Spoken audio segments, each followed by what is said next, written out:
UFC Long Island has come to an end, and for fans of the former women's bantamweight champion Miesha Tate, the event has been pretty disappointing. Even though she entered with a true fighter's spirit, the results of the fight have left the fans wondering if Tate has even got it to move up a weight class. Have we seen her best yet? Keep watching as we answer that question. First things first, let's discuss the events of UFC Long Island. Tate decided to make her flyweight debut at one of the biggest UFC events of the year. She's had a long career fighting at 135 pounds, but after her cut down by 10 pounds, she thought it would be perfect to try out her luck with flyweight. Her body language had fans really excited for the fire that fans thought she would blaze inside the Octagon, but what happened was quite far from that. The flyweight debut was completely ruined by veteran Lauren Murphy, and this came despite her being the betting underdog against Cupcake. The 38-year-old Murphy took control from the first second on to the very last, and secured an amazing unanimous win.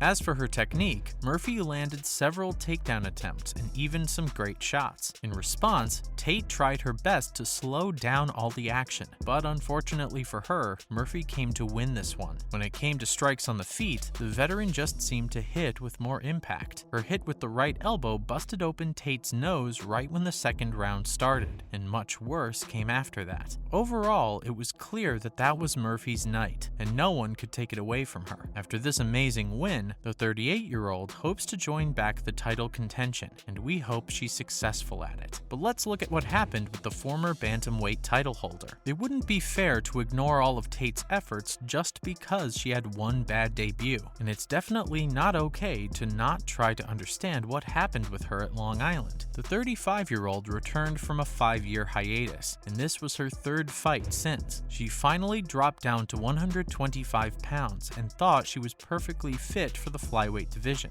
After all, she's seen worse at bantamweight, but that didn't work out for some reason. She seemed healthy. Her body language while entering the cage also told the fans that she was going to hit big. So what happened when she underperformed so horribly? According to some, her hiatus is to be blamed. She's been out of action for just too long to be able to play just as gloriously as she once did. We all remember her bantamweight days and how much she achieved in just a few years, so this recent fight was a disappointment to say the least. On the other hand, there are many of those who think this debut was just a coincidence. Murphy has just a few years worth of experience that gives her an upper hand, but that still doesn't explain how slow Tate proved to be. It was just super out of character for her. Maybe it was just a bad day, and when Tate returns, she'll prove that the best of her is yet to come. What has Tate herself said about the fight? After her bruising loss to Murphy, a statement was the least that Tate could issue, and she did exactly that. She took to her Instagram and posted a picture of herself post-fight. She looked bruised and battered, especially under her left eye where she received a major injury. She also decided to make a little fun of herself after what was possibly her worst fight ever. She said in the post, "Some women pay a lot of money for lips like these. All I had to do was get in a little fist fight. Tonight wasn't my night. Congratulations to @LaurenMurphy MMA, and we continue to learn the lessons of life. I had the most amazing dinner at my favorite restaurant, at Cheeseboat BK, and met Mama Cheeseboat herself. I'm still blessed beyond measure, win, lose, or draw." She went on to thank her fans who supported her despite her performance. From her words, it seems that she's accepted that things don't always go the way we plan them to, and that only goes to show that Tate hasn't given up and will keep fighting to get back to her former glory days. And we have to say, we're rooting for her. She's a true champ, and the UFC is just not the same without her. And that's all about Miesha Tate's performance at UFC Long Island. Now it's time to move on to some more related news. Now, in other UFC news. So what's next after UFC Long Island? UFC Long Island may have been major, but like any other event, it has also come to an end, with fans now looking forward to the next one. The main card that saw Yair Rodriguez bring a crushing defeat upon Brian Ortega has left many question marks for the viewers. So what's next for Rodriguez? Some fans think that the Mexican fighter will now go up against Alex Volkanovski for a title match, while others think he has one more opponent to defeat before that happens. Given the way the Yair versus Brian fight ended, it's possible that Yair will be out of action for a while. The 29-year-old does want a shot at the featherweight title, but Volkanovski could be out until next year. Plus, Josh Emmett Muhammad is also waiting in the wings for his shot at some real gold, and currently shares the spot of number 3 with Yair, so it's possible that these two will be pitted against each other next time. Dana White himself has entertained that possibility, so Rodriguez may not be getting his shot at a title match after all. And what about the others? The two other major wins to come out of UFC Long Island were Amanda Lemos over Michelle Waterson,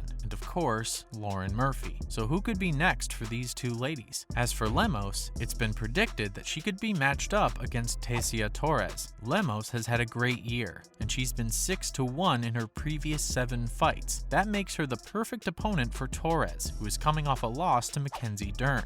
Dern was on a 3-fight win before that loss, and Lemos's performance only means that she's setting her sight on tough opponents like herself. If this fight happens, it'll definitely be interesting and action-packed. As for Lauren Murphy, she's 1 fight off from her dominant loss to Valentina Shevchenko. Her next matchup seems to be Talia Santos. Santos herself has lost to Shevchenko, but her loss was the least bad out of all the women who tried to take it up against the current flyweight champion. And since both Murphy and Talia will have to win against much stronger odds to be able to have a chance against Shevchenko, why not fight one another? Next up, fallen Herbert Burns has issued a statement after his brother carried him off during UFC Long Island. Despite having a good start to his bout against Bill Alego, things didn't go quite as planned. The 34-year-old re-injured his knee mid-fight and was unable to continue. He was stretchered off from the Octagon. After all the ruckus, Burns took to his Instagram and made a statement. He admitted that it wasn't the result he was looking for and told his fans how his knee had given out. He said that it wasn't stable enough for him to keep on fighting, even if he wanted to. He revealed that he just couldn't finish the triangle choke that may very well have given him an upper hand in the fight. He's now looking forward to another surgery, where they'll try to fix his knee up so he can return to doing what he loves the most, crushing his opponents inside the cage. And when can we expect him to return? That isn't clear yet, but from his condition, it really seems like he's out for pretty much the rest of the year. And finally, Dana White has hinted at the kind of fight Alex Pereira will give after an underwhelming Israel Adesanya bout. Israel Adesanya may have defended his belt, but he did it so easily that the fans just weren't satisfied. That's more than clear to Dana White, who's now promising the hype with another upcoming UFC bout, one that'll involve Alex Pereira. White recently took to a press conference and said that Adesanya's fight indeed didn't live up to the hype. However, he also said that the opponent wasn't that aggressive either, and since it takes two to have a great fight, that factor was obviously missing. However, Adesanya will next go up against Pereira, and according to White, it'll be the fight of the year. He guaranteed that the fight would be absolutely insane, and the hype this time definitely would be for something. We'll have two tough men going up against each other. Considering how much history the two have, it's certainly an exciting prospect, and the fans simply can't wait until it finally happens. And that's a wrap for this video. Do you think Miesha Tate is past her best? Let us know in the comments below. Make sure to give this video a thumbs up and subscribe to our channel for more videos like this. See you in the next one.